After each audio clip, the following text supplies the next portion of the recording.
Hello and welcome to the Learning is Changeless, the web series where I get to tackle all of the things that I would like to learn how to change in education in order to create an engine for authentic learning. Today I wanted to respond to another one of the vloggers, Tim, a new voice within the project, and I'll let him introduce himself. I am a special education teacher in Georgia. I teach in a self-contained classroom for students with severe and profound disabilities. So Tim clearly comes at it from a unique perspective, and he had something really interesting to say that I thought was pretty powerful and really deserved to be responded to both by me and the rest of the community. So take a look. The ideal that you have for education and the reality of practicing it every day. And my dream is for us to find a way to have everyone learn together. But I understand that that is not a reality. As for my own response to this concept of the real versus the ideal learning experience, I will take it back to my days teaching 7th and 8th grade English. And I actually had a conversation with my kids on what their ideal learning experience or learning environment would look like. And we had an online discussion where they were going back and forth talking about what they were looking for, what they would really want. And, you know, they talked about things like things they wanted to be challenged by, or things that they really wanted to be able to tackle, whether they were projects or, you know, some kids talked about grades, and some kids were looking at, from a teacher's perspective, you know, what they wanted a teacher to be like.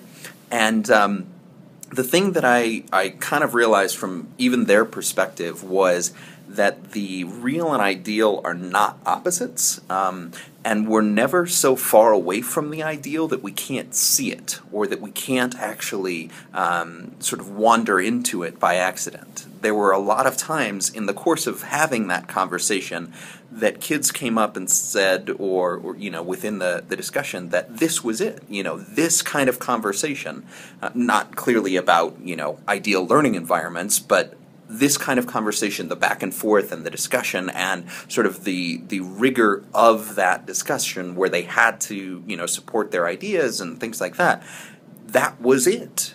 And it was never so far away that they couldn't see it. And so I think that we tend to place this, I would say, a false dichotomy, where you have the real on one side and the ideal on the other, and rather it's much closer to the ideal is something that we can see, something that we can envision, and it is those moments that we reach it. And it's never so much that that we're going to get there and stay there forever, like that is somehow a state of being that a school or a classroom or a learning environment can have.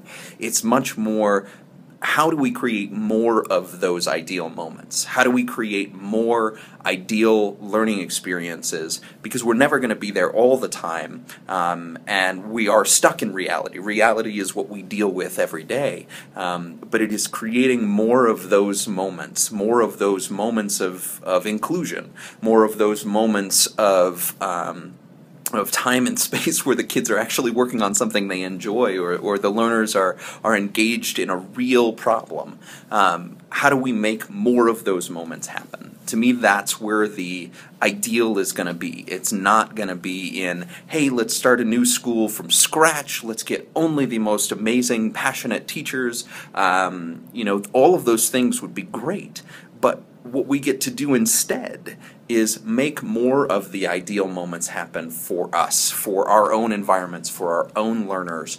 Those kinds of things are where the passion is going to be created, where the change is going to be created. And so that's what I want to change, is our false dichotomy of real versus ideal, rather than real, that's where we live, and ideal is where we go to and visit constantly. It is a trek that we make daily to the ideal. So that's what I want to leave you with. Please do respond in the comments or subscribe up top. I want more voices in this conversation. I think that Tim's concept here was amazing, so please do respond to his video, and I'll link to it below. And if you want to take part in this conversation, join us on Google Plus in the community. Thanks a lot for watching.